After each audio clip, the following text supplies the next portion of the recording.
Assalamualaikum warahmatullahi wabarakatuh. Nama saya Siti Nur Afifah dengan NIM 12050120480. Jurusan Teknik Informatika Fakultas Sains dan Teknologi Universitas Islam Negeri Sultan Syarif Kasim Riau. Video ini dibuat untuk memenuhi tugas ujian tengah semester pada mata kuliah basis data, yang mana pada video ini terdapat beberapa materi, yaitu tahapan normalisasi basis data mulai dari bentuk normal pertama sampai bentuk normal ketiga. Yang pertama yaitu apa itu normalisasi?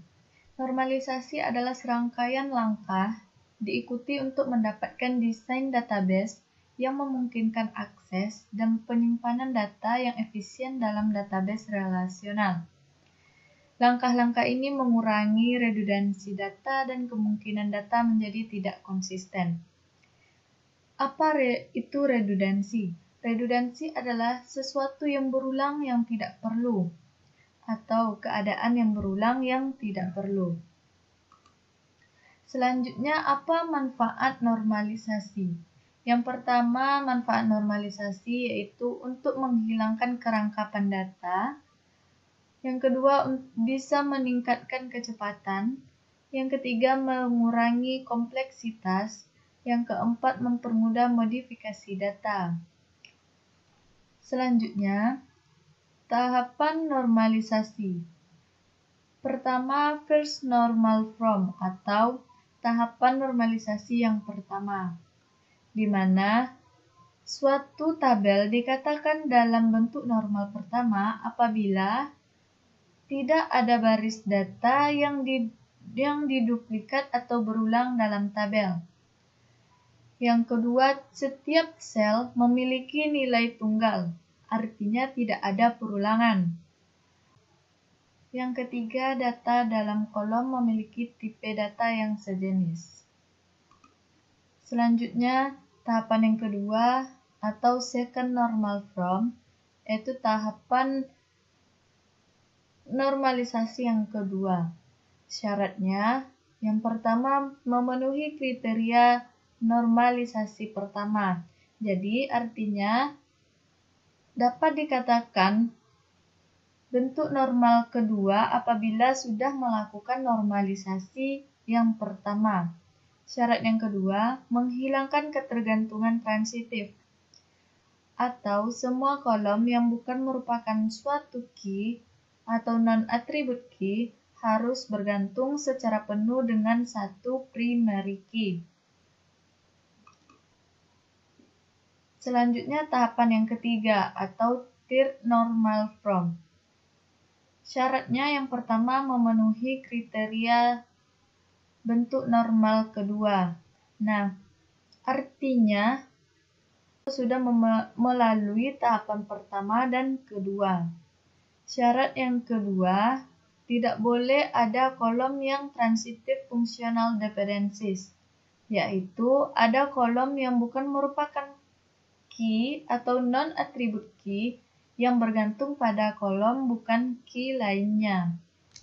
Nah, di sini kita mempunyai soal toko laris ingin merapikan pendataan laporan penjualan dan pembelian tokonya dengan membuat sistem pendataan sehingga membutuhkan sebuah basis data sebagai tempat penyimpanannya. Sebelumnya, jika ada pelanggan yang membeli barang di toko laris, maka akan mendapatkan faktur penjualan di toko laris, seperti pada gambar 1. Nah, ini faktur penjualan toko laris. Selanjutnya, ketika toko laris membutuhkan barang, maka akan memesan barang yang dibutuhkan ke grosir dan akan mendapatkan faktur pembelian. Nah, ini merupakan faktur pembelian pada toko laris. Selanjutnya, kita akan membuat database-nya untuk penyimpanan data. Dari soal tersebut, di sini saya sudah membuat tabel anormalisasi dari faktur penjualan. di mana pada tabel ini terdapat atribut nama toko, nomor faktur, tanggal pembeli, alamat, kode barang, nama barang, kuantiti, satuan dan harga satuan, serta diskon dan subtotal. Nah, tabel anormalisasi ini harus kita lakukan normalisasi terlebih dahulu. Langsung ke tahap normalisasi yang pertama, yang mana syaratnya tadi tidak boleh ada baris tabel yang duplikat atau berulang. Nah, sedangkan di sini baris tabel yang berulang yaitu pada kolom nama toko, faktur, tanggal pembeli, dan alamat. Nah, jadi kita akan mengisikan atau membuat baris tabelnya menjadi lengkap dan tidak ada perulangan, seperti pada tabel bentuk normal yang pertama ini. Nah, di sini untuk nama toko, nomor faktur, tanggal pembeli, dan alamat sudah terisi satu persatu pada setiap barisnya. Nah, selanjutnya kita akan melakukan normalisasi bentuk kedua, yang mana syaratnya yang pertama tabel harus sudah dalam bentuk normal yang pertama. Nah, selanjutnya kita lihat lagi syaratnya untuk tahapan normal yang kedua. Nah, di sini menghilangkan ketergantungan transitif atau semua kolom yang bukan merupakan key harus bergantung secara penuh dengan satu primary key. Nah, kita lihat yang mana saja yang bisa dijadikan sebagai primary key. Ya, pada tabel bentuk normal yang pertama ini, yang bisa kita jadikan sebagai primary key adalah nomor faktur, kode barang, dan toko. Pada normalisasi tahap kedua, kita akan membagi tabel ini menjadi 3 bagian, yaitu tabel toko, tabel transaksi, dan tabel barang. Di mana pada tabel toko terdapat beberapa atribut, yaitu ID toko sebagai primary key baru. Atribut selanjutnya nama toko dan alamat. Sedangkan pada tabel transaksi terdapat atribut nomor faktur, tanggal, dan pembeli. Nah, pada tabel barang terdapat atribut kode barang, nama barang, kuantiti, satuan, harga satuan, diskon, dan subtotal. Selanjutnya, kita akan melakukan normalisasi tahap ketiga, di mana syaratnya tadi yang pertama harus memenuhi kriteria tahapan normalisasi yang kedua. Nah, artinya kita dapat melakukan normalisasi tahap ketiga jika kita sudah melakukan tahapan normalisasi yang pertama dan tahapan normalisasi yang kedua. Selanjutnya, syaratnya yaitu tidak boleh ada kolom yang transitif fungsional atau kolom yang bukan merupakan key yang bergantung pada kolom bukan key lainnya. Nah, kita lihat dari tabel transaksi. Nah, kolom pembeli ini bergantung pada kolom tanggal. Jadi, kita harus menghilangkan kolom yang bergantung pada kolom bukan primary key lainnya. Jadi, tabel transaksi ini dapat kita bagi lagi menjadi dua, yaitu tabel transaksi dan tabel pembeli. Lalu kita lihat lagi pada tabel barang. Di sini ada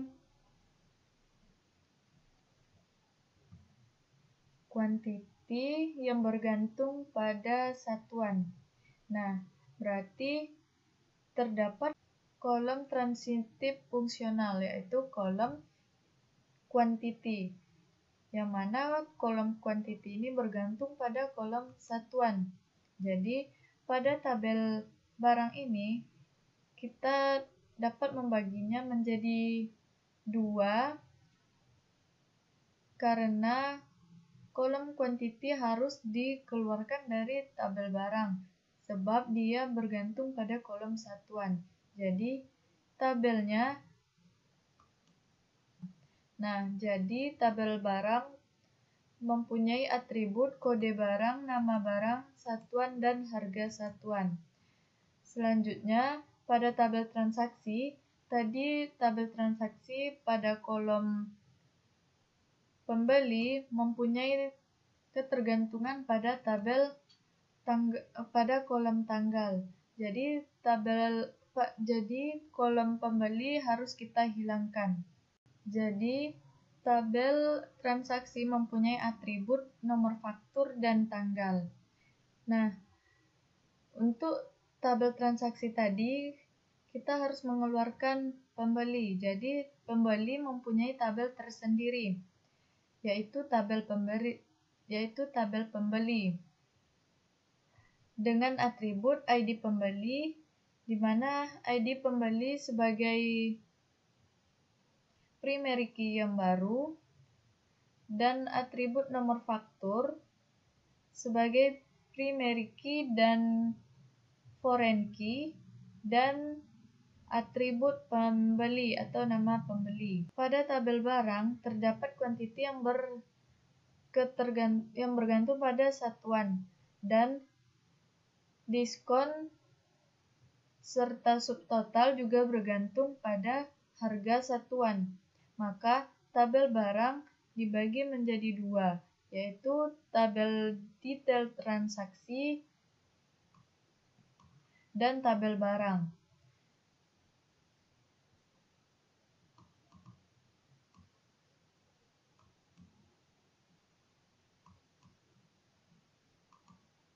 Pada tabel detail transaksi terdapat atribut kode barang sebagai primary key, quantity, diskon, dan subtotal. Nah, selanjutnya pada soal masih ada faktur pembelian. Dan pada faktur pembelian di sini kita sudah membuat tabel anormalisasinya dengan memasukkan semua atribut yang ada pada faktur pembelian. Selanjutnya kita akan melakukan tahapan normalisasi yang pertama, di mana syaratnya tadi tidak boleh ada baris kolom yang duplikat atau berulang. Maka kita akan menuliskan baris kolom yang duplikat menjadi baris kolom yang tidak duplikat lagi. Nah, selanjutnya kita akan melakukan tahapan normalisasi tahap kedua, yaitu syaratnya yang pertama tadi kita harus melakukan tahapan normalisasi pertama, dan kita harus mencari primary key pada tabel tahapan normalisasi yang pertama.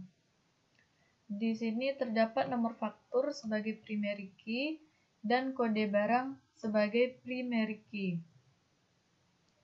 Nah, jadi tabel bentuk normal pertama ini dapat kita bagi menjadi 3 tabel, yaitu tabel supplier dengan atribut ID supplier sebagai primary key yang baru, nomor faktur, dan nama supplier. Tabel yang kedua yaitu tabel transaksi dengan atribut nomor faktur sebagai primary key dan foreign key, tanggal, salesman, dan pembeli. Dan tabel yang ketiga yaitu tabel barang dengan atribut kode barang, nama barang, kuantiti, satuan, harga satuan, diskon, dan subtotal. Selanjutnya kita akan melakukan tahapan normalisasi bentuk ketiga, di mana syaratnya tidak boleh ada fungsi transisi pada tabel. Sebelumnya kita harus sudah melakukan tahapan normalisasi dan tahapan normalisasi yang pertama dan tahapan normalisasi yang kedua. Nah, selanjutnya syarat untuk tahapan normalisasi yang ketiga, tidak boleh ada kolom yang mempunyai fungsi transisi atau kolom yang bukan key bergantung pada kolom bukan key lainnya.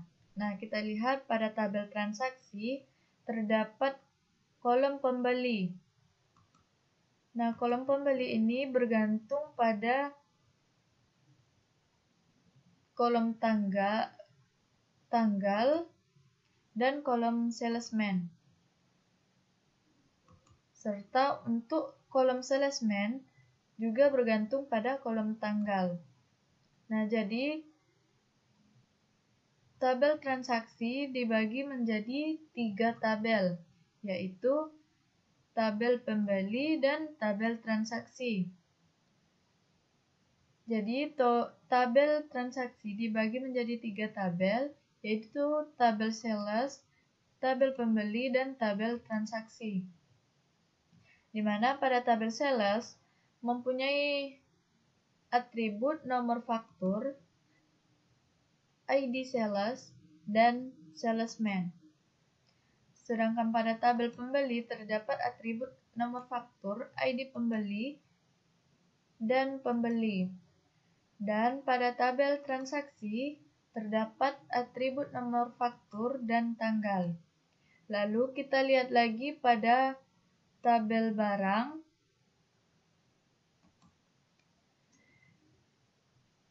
Di sini terdapat quantity yang bergantung pada satuan dan nama barang, serta diskon dan subtotal bergantung pada harga satuan. Sehingga tabel barang dibagi menjadi 2 tabel, yaitu tabel barang dan tabel detail transaksi. Di mana tabel barang terdapat atribut kode barang, nama barang, satuan, dan harga satuan. Sedangkan pada tabel detail transaksi terdapat atribut kode barang, quantity, diskon, dan subtotal. Nah, setelah kita melakukan normalisasi, kita akan membuat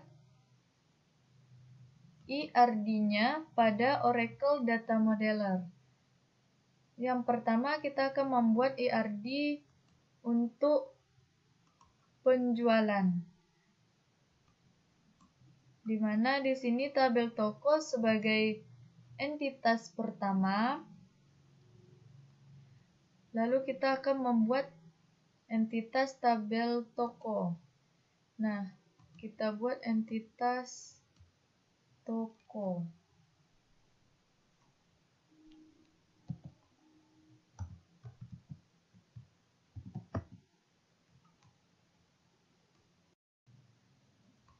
Dengan atribut, kita lihat tadi atributnya ID toko, nama toko, dan alamat. Atributnya ID toko.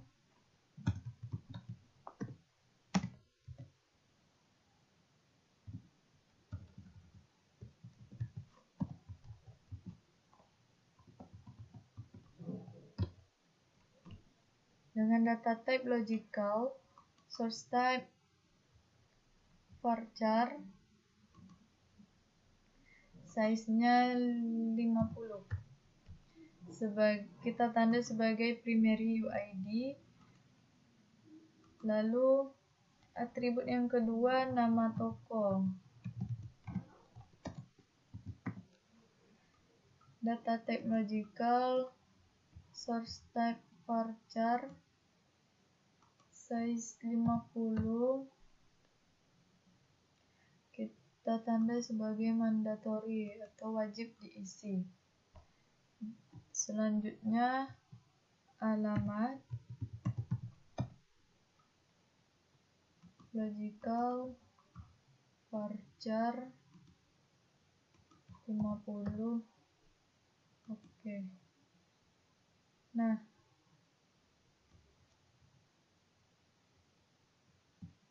selanjutnya kita buat entity untuk barang.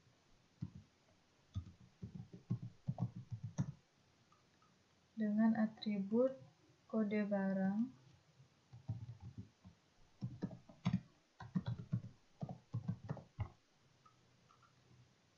logical,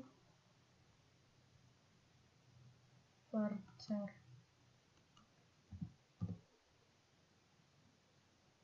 Kita tandai sebagai primary UID. Selanjutnya nama barang,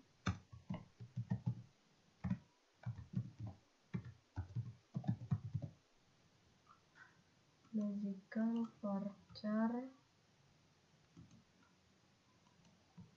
size 50, mandatory. Selanjutnya satuan,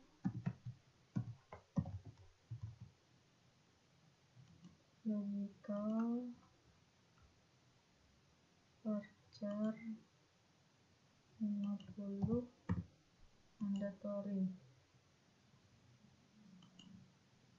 Dan atribut terakhir harga satuan, logical, source type-nya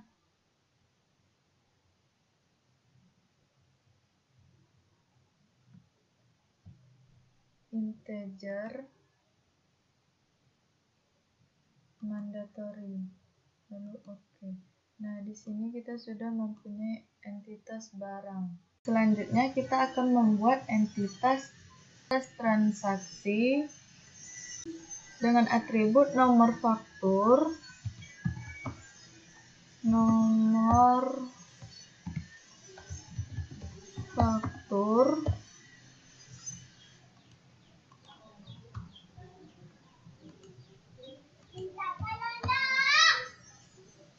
sebagai primary UID.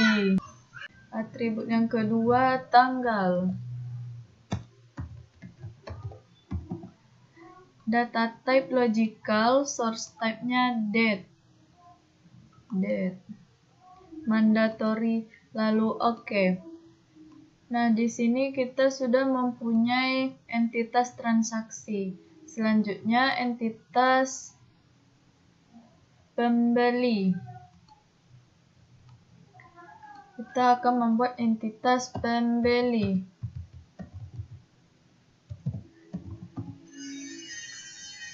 Dengan atribut pertamanya ID pembeli,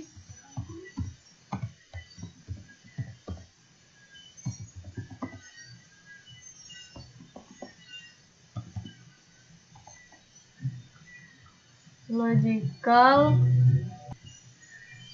varchar, size 50, primary UID. Selanjutnya nomor faktur,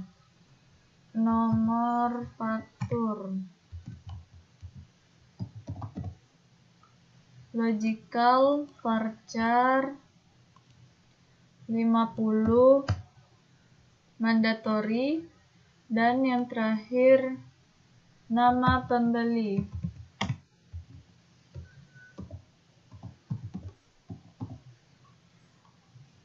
Logical, varchar 50, mandatory, lalu oke. Nah, di sini kita juga sudah mempunyai entitas pembeli. Selanjutnya kita akan membuat entitas detail transaksi. Entitas detail transaksi.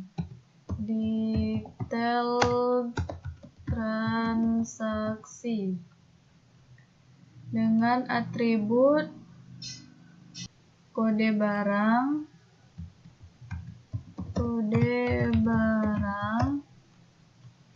logical varchar 50 primary UID, lalu atribut yang kedua quantity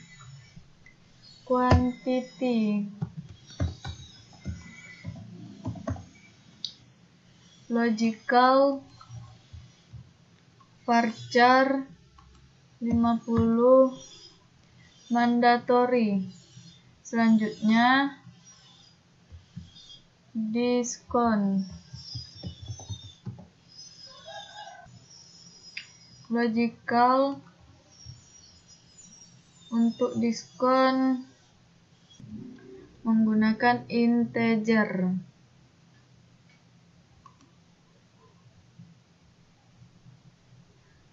Mandatory, lalu subtotal.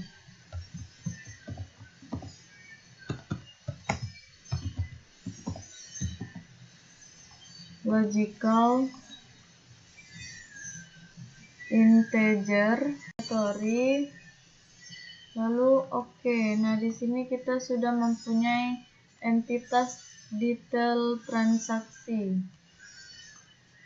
Nah, di antara entitas-entitas ini mereka saling berelasi antara entitas satu dengan entitas yang lain.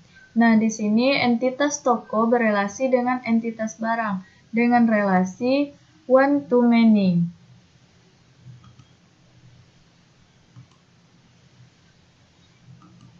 Nah, di sini maksudnya satu buah toko menjual banyak barang dan satu barang ada pada satu toko atau banyak barang ada pada satu toko. Dan entitas barang juga berelasi dengan entitas detail transaksi dengan relasi one to one.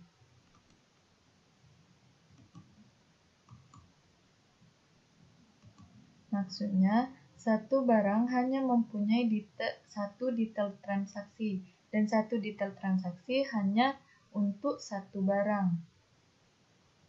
Dan entitas detail transaksi berelasi dengan transaksi one to many.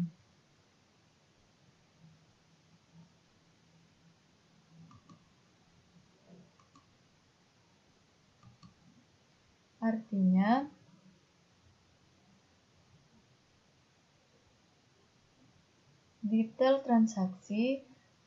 satu detail transaksi hanya untuk satu transaksi atau satu transaksi boleh mempunyai banyak detail transaksi.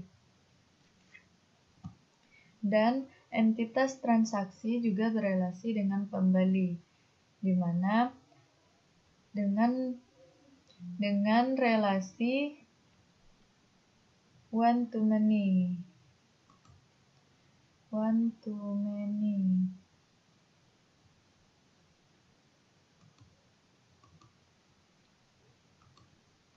Maksudnya, satu pembeli dapat melakukan banyak transaksi, tetapi satu transaksi hanya untuk satu pembeli. Nah, selanjutnya kita akan membuat entitas untuk faktur pembelian.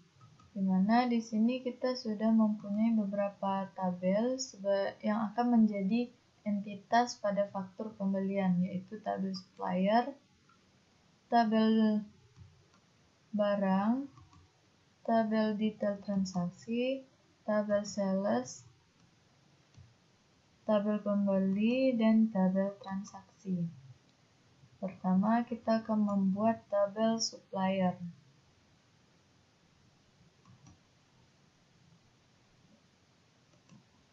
Kita buat entitas supplier dengan atribut nomor faktur,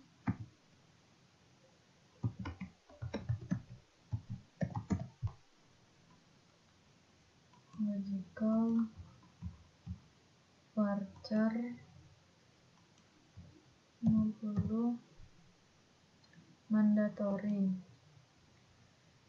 Atribut selanjutnya yaitu nama supplier.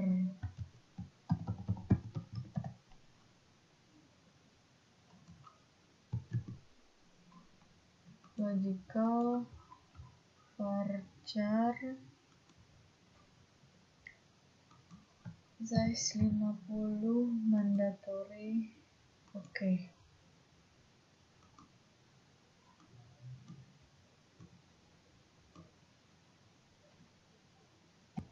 Selanjutnya kita akan membuat entitas barang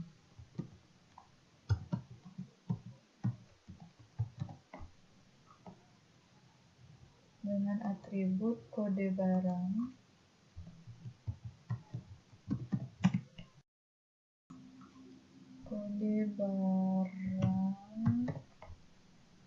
data type logical, source type varchar, size 50, primary UID. Selanjutnya nama barang, logical varchar 50 mandatory. Selanjutnya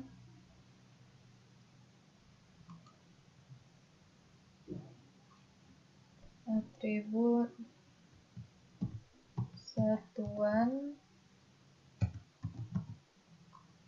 logical varchar 50 mandatory. Atribut terakhir harga satuan.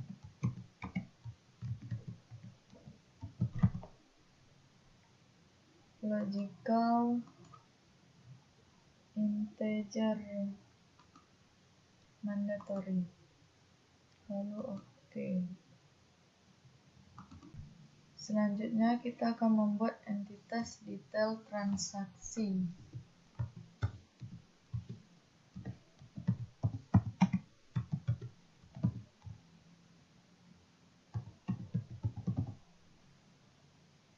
Dengan atribut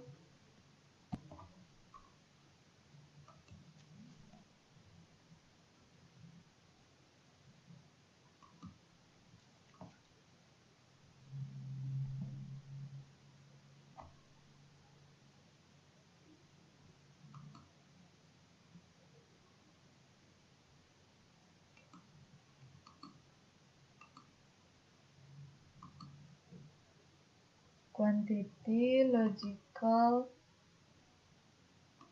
integer mandatory. Selanjutnya atribut diskon logical, source type-nya desimal dengan precision 10, scale juga 10 mandatory. Selanjutnya subtotal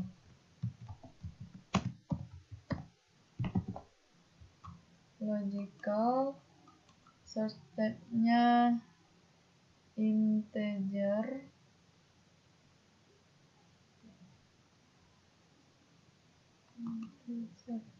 mandatory. Lalu oke. Selanjutnya entitas transaksi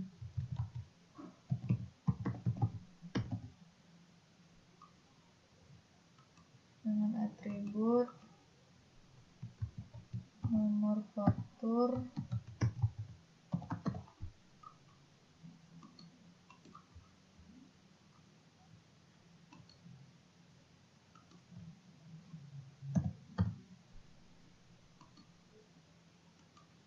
dan tanggal.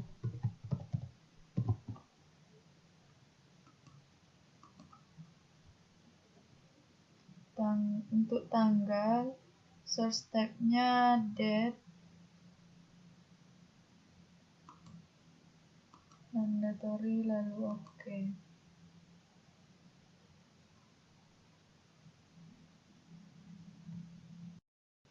Selanjutnya kita akan membuat entitas pembeli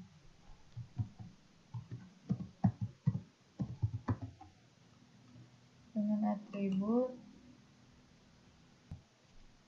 nomor faktur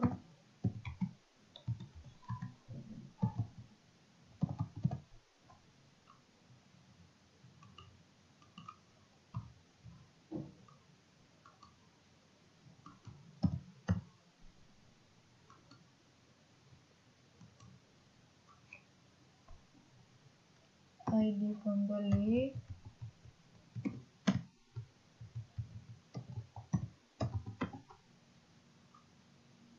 logical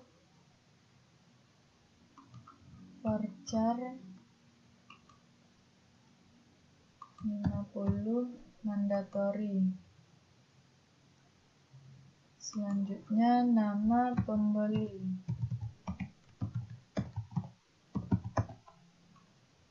logical source type-nya varchar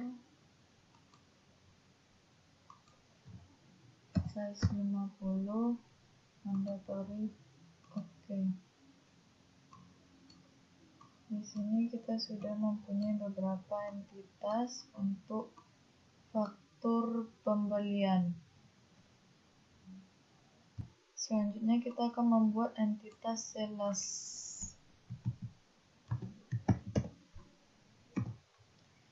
dengan atribut nomor faktur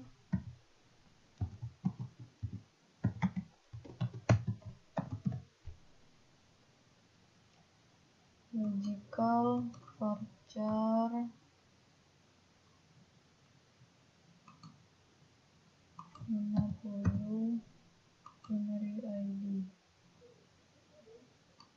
Selanjutnya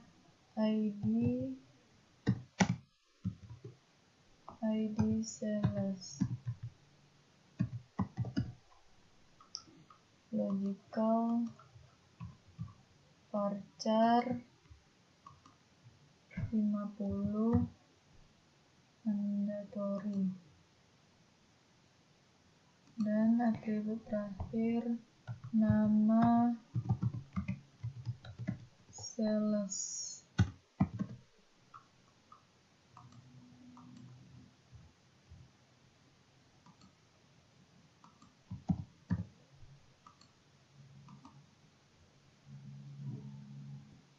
Nah, dari masing-masing entitas ini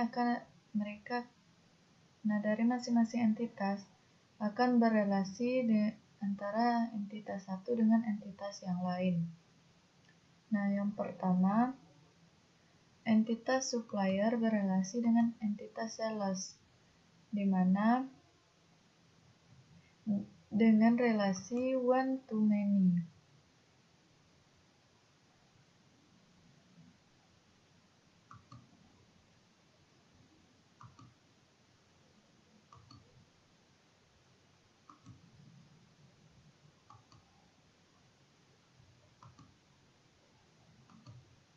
Nah, di sini maksudnya satu supplier bertanggung jawab kepada banyak sales dan satu sales hanya bertanggung jawab kepada satu supplier. Selanjutnya, entitas sales berelasi dengan entitas barang V2 atau barang pada faktur pembelian dengan relasi one to many.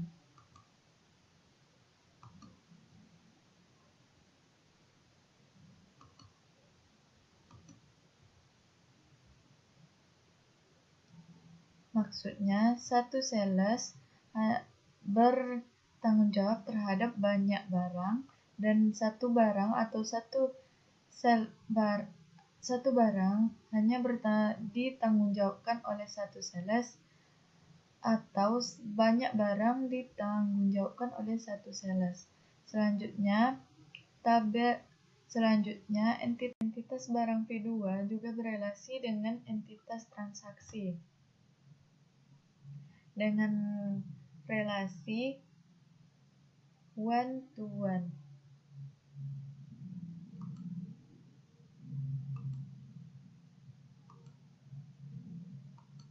Maksudnya, satu barang hanya mempunyai satu detail transaksi. Selanjutnya, detail transaksi berelasi pula dengan entitas transaksi V1 atau transaksi faktur pembelian dengan entitas one to many.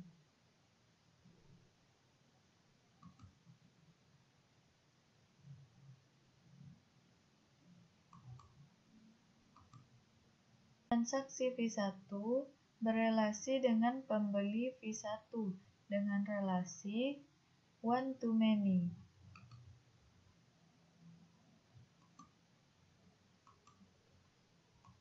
Selanjutnya,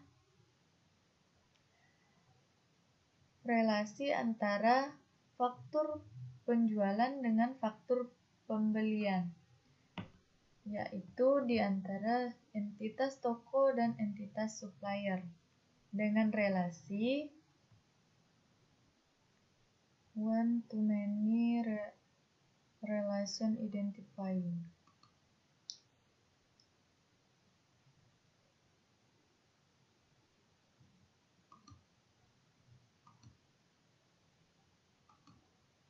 Setelah kita membuat relasinya dari entitas satu dengan entitas yang lain, kita akan menengineer untuk menampilkan modeling fisiknya, untuk menampilkan physical modelingnya. Seperti ini tampilan physical modelingnya, di mana pada entitas toko primary key-nya adalah ID toko dan primary key pada toko terdapat ada dua, yaitu ID toko dan ID supplier, di mana ID supplier juga menjadi foreign key pada entitas toko. Pada entitas barang, terdapat kode barang sebagai primary key dan ID toko sebagai foreign key, serta ID supplier juga menjadi foreign key pada entitas barang. Maksudnya, yang merelasikan toko dengan barang yaitu ID toko. Sedangkan pada entitas detail transaksi, yang menjadi primary key-nya adalah kode barang dan menjadi foreign key-nya kode barang, serta yang menjadi primary key dan foreign key yaitu nomor faktur pada transaksi. Entitas transaksi yang menjadi primary key-nya yaitu nomor faktur dan yang menjadi foreign key-nya yaitu ID pembeli, karena transaksi juga berelasi dengan pembeli. Nah, pada entitas pembeli yang menjadi primary key adalah ID pembeli. Nah, setelah kita engineer ke bentuk fisiknya, lalu kita akan membuat atau kita akan mengimplementasikan ke DDL dengan menggunakan aplikasi SQL+, di mana langkahnya kita harus membuat tabel yang berada di ujung-ujung, di mana kita pertama kali membuat tabel yang berada di ujung-ujung. Jadi di sini saya akan membuat tabel pembeli V1. Nah, di sini kita menggunakan aplikasi SQL Plus, di mana aplikasi ini sudah ada ketika kita menginstal aplikasi Oracle SQL Developer Data Modeler. Nah, langkah yang pertama, kita harus melakukan login, seperti halnya kita masuk ke sistem-sistem lain. Jadi di sini pertama kali kita harus connect dulu kepada user tertinggi, yaitu SIS. Jadi kita ketik saja connect sysdba. Lalu kita masukkan password. Ini menggunakan password yang pertama kali kita gunakan saat menginstal Oracle. Jadi di sini setelah saya masukkan passwordnya, sudah terkonek. Nah, langkah selanjutnya kita akan membuat skema atau membuat usernya dengan menuliskan create user. Dia masukkan nama usernya, misalkan user UTS. Jadi di sini kita akan membuat passwordnya. Kita buat identifier-nya by. Nah, passwordnya kita misalkan 121212. Nah, setelah ini jangan lupa kita buat titik komanya, lalu enter. Nah, karena tadi dibuat identify atau passwordnya 1212, dia tidak bisa terjadi error. Jadi di sini saya membuat passwordnya 4 kali 11112. Maka di sini kita sudah membuat usernya. Namun ini belum bisa digunakan. Supaya user ini bisa membuat tabel dan lain-lainnya, kita harus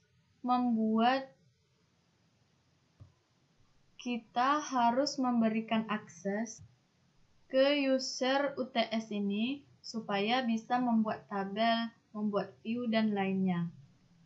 Green seperti Green Connect supaya bisa kita connect ke database yang kita buat, dan resource dan DBA atau database administrator. Jadi di sini kita akan membuat Green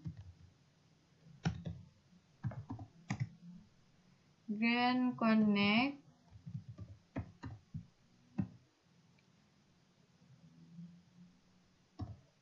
resource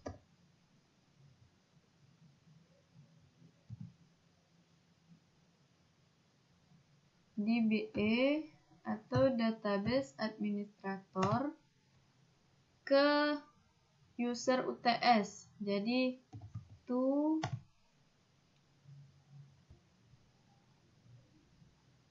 UTS. Jadi to UTS. Nah, setelah selesai kita langsung eksekusi. Nah, di sini user UTS sudah bisa digunakan.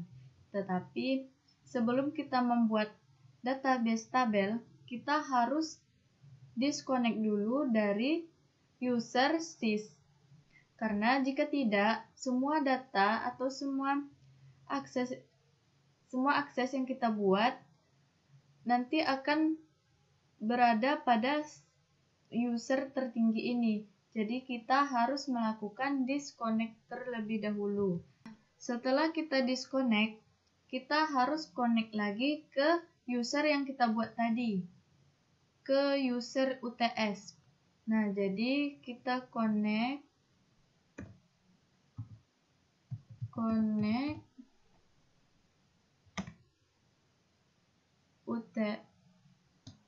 connect ke UTS.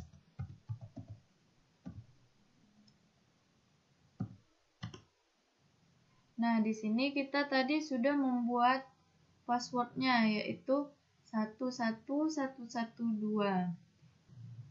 Di sini kita sudah bisa connect karena user SIS tadi sudah memberikan grant kepada user UTS. Nah, jadi di sini kita sudah bisa membuat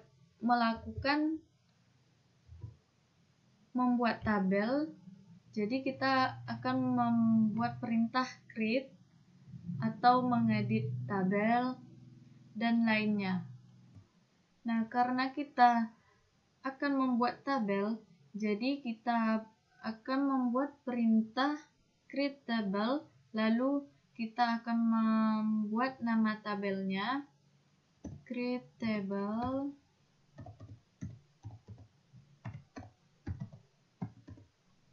nama tabel yang pertama yaitu pembeli.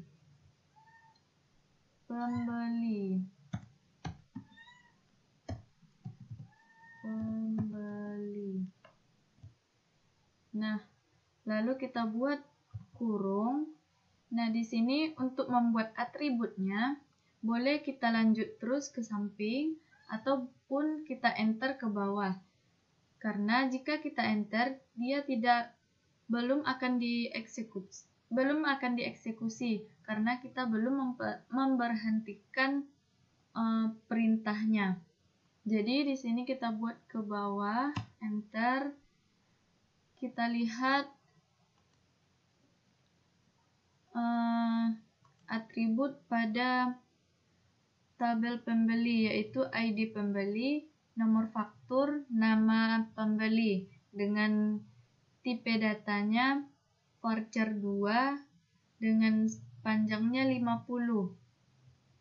Di sini semuanya sama menggunakan varchar 2 dengan panjang 50. Nah, jadi kita buat yang pertama ID pembeli, varchar, data type-nya varchar 2, panjangnya 50, koma, lalu kita enter, kita buat atribut yang kedua yaitu nomor faktur.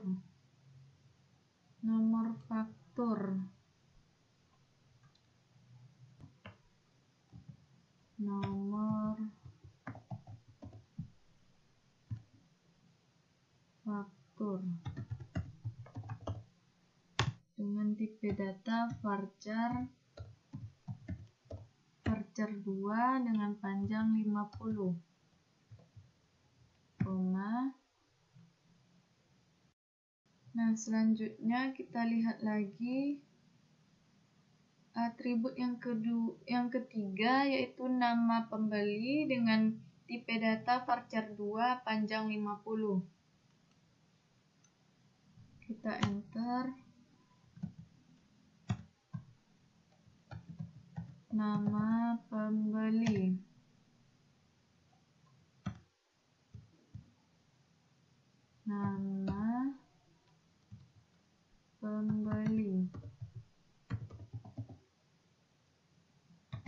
Dengan tipe data varchar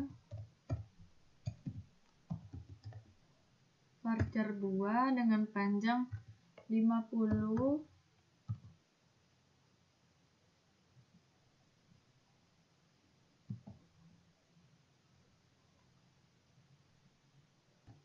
Nah, selanjutnya kita akan membuat primary key-nya.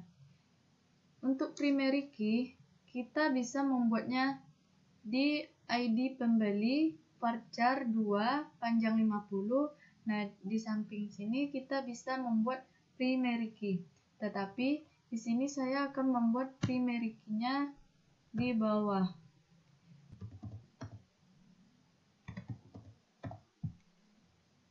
di mana primary key-nya yaitu ID pembeli.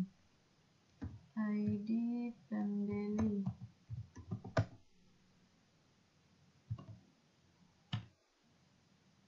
Nah, setelah itu kita akan mengeksekusi perintahnya.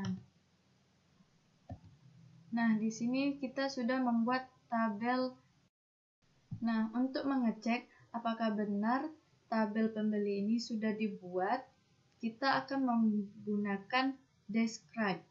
Jadi di sini describe ini berfungsi untuk mengecek tabel yang sudah dibuat. Jadi kita buat describe atau kita tuliskan lengkap describe atau disingkat juga menjadi des.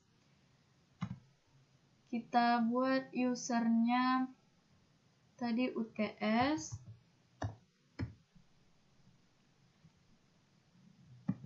Dot nama tabelnya pembeli.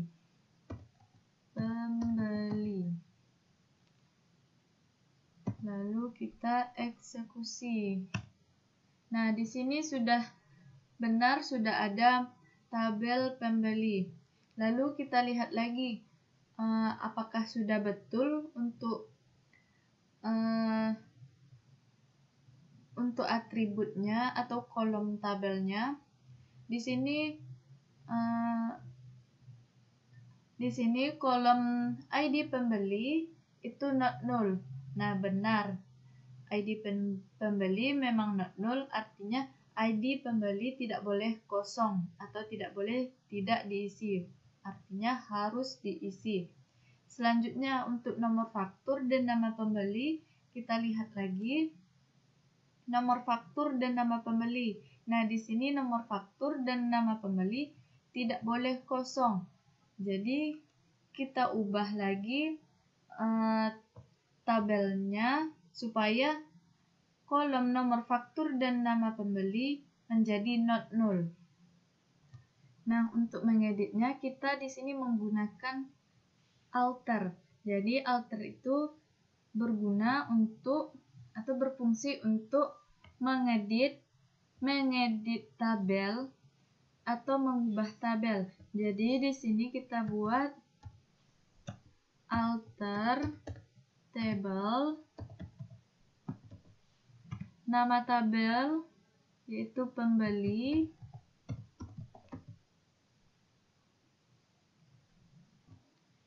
nah di sini karena kita ingin mengubah dari tabel nomor faktur yang menjadi nol dari tabel nomor faktur yang awalnya nol menjadi not null. Jadi kita akan membuat modify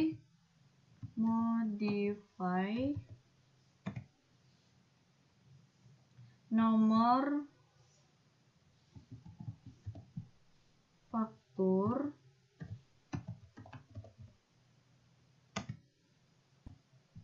data type-nya varchar 2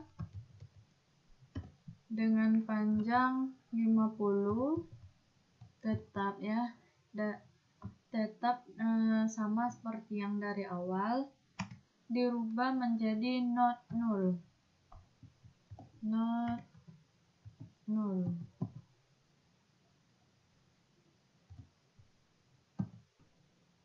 Nah, di sini kita sudah membuat modify. Nah, setelah ini kita coba cek apakah not null-nya sudah ada, apakah nomor faktur sudah not null atau belum. Jadi kita buat describe atau des, nama user UTS dot nama tabel pembeli. Nah, di sini nomor faktur sudah not null. Selanjutnya kita akan membuat nama pembeli menjadi not null. Langkahnya sama seperti pada nomor faktur, yaitu alter table pembeli modify, kita akan memodify pada kolom nama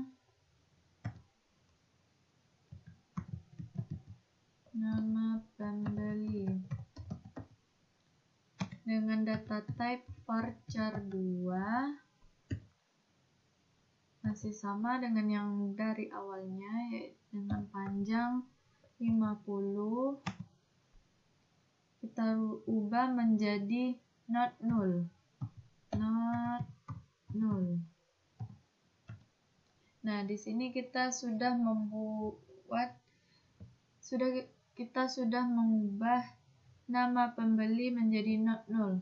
Lalu kita cek lagi describe atau nama user UTS dot nama tabel pembeli.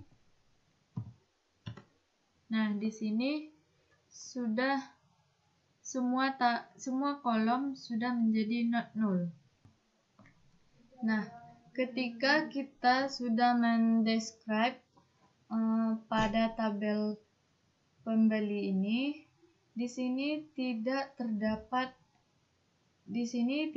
terlihat primary key-nya, tetapi kita yakin di sini sudah ada primary key-nya karena dari awal tadi kita sudah membuat primary key-nya. Jadi, untuk membuktikan apakah benar sudah ada ID pembeli ini sebagai primary key, itu dapat kita lihat ketika kita memasukkan data pada database-nya.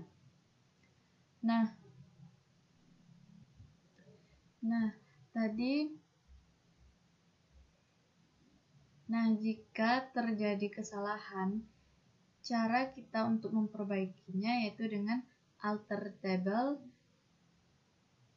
dengan nama tabel, lalu kita modify bagian mana yang terdapat kesalahan. Kita buat perintah baru untuk membuat tabel transaksi V1, di mana di sini nomor faktur dengan data type-nya varchar 2 panjangnya 50 sebagai primary key-nya, dan di sini terdapat foreign key sebagai penghubung relasi antara tabel pembeli dengan tabel transaksi, antara tabel pembeli V1 dengan tabel transaksi V1, yaitu yang menjadi foreign key-nya adalah nomor faktur pada tabel pembeli V1. Nah, selanjutnya kita cek apakah tabel ini sudah benar atau belum. Describe nama user UTS dot nama tabel transaksi V1. Nah, di sini kita sudah ada tabel transaksi V1, di mana kolom nomor faktur di sini not null, artinya wajib diisi, dan di sini ada kolom tanggal, di sini null. Sedangkan pada model fisiknya untuk tanggal itu not null. Jadi kita akan melakukan modify lagi.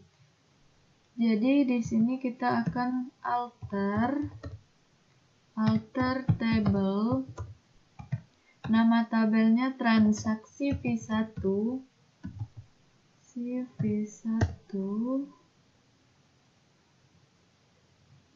modify kolom yang akan kita modify adalah kolom tanggal.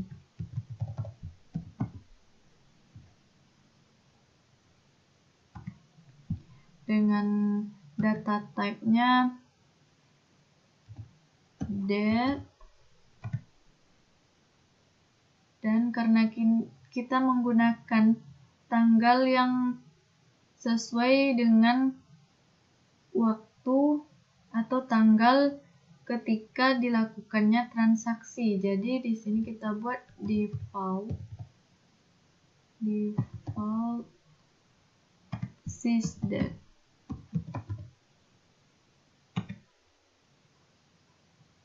Lalu kita buat not null.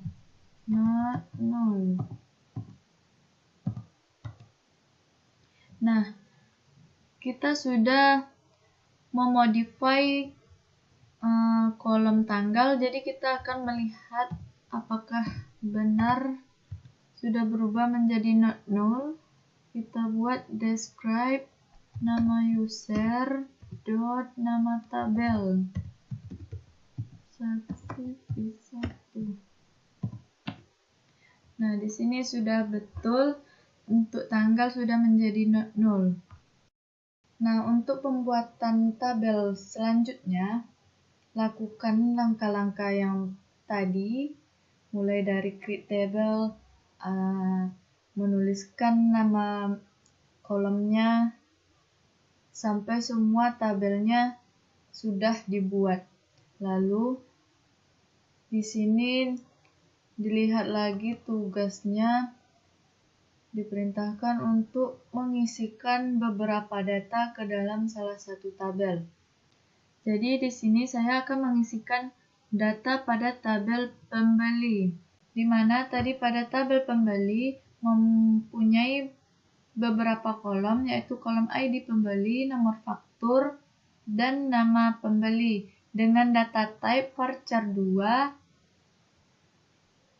pada semua kolom. Jadi di sini caranya yaitu insert into, di mana insert ini mempunyai fungsi untuk menginputkan atau mengisi data pada suatu tabel yang sudah kita buat tadi.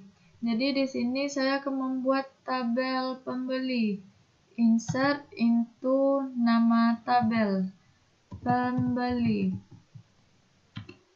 Lalu kita buat values-nya. Values, buka kurung. Nah, untuk mengisikan data pada suatu kolom dalam satu tabel, data tersebut harus diapit oleh petik tunggal jika data type-nya itu varchar 2. Jadi karena tadi semua data type-nya varchar 2, jadi saya harus membuat tanda petik tunggalnya pada setiap isi tabel atau pada setiap data yang ingin saya masukkan. Pertama tadi ada ID pembeli. Di sini saya buat ID pembelinya AHD 001. Lalu ditutup lagi dengan tanda petik tunggal, lalu koma sebagai pembatas antara kolom satu dengan kolom yang lain. Lalu tanda petik tunggal lagi untuk pengisian data pada kolom berikutnya. Kolom berikutnya yaitu kolom nomor faktur. Di sini nomor fakturnya saya buat beli strip 001 strip 002. Lalu ditutup dengan petik tunggal lagi dan koma, lalu tanda petik tunggal, lalu data pada kolom yang terakhir yaitu nama pembeli. Nama pembelinya yaitu Ahmadi. Lalu tutup kurung. Karena di sini perintahnya sudah selesai, jadi kita akhiri dengan titik koma, lalu enter. Nah, di sini kita sudah membuat di sini kita sudah mengisi Data pada tabel pembeli. Nah, setelah kita isi semua data pada kolom pembeli tadi, kita lakukan seleksi dengan ketik select.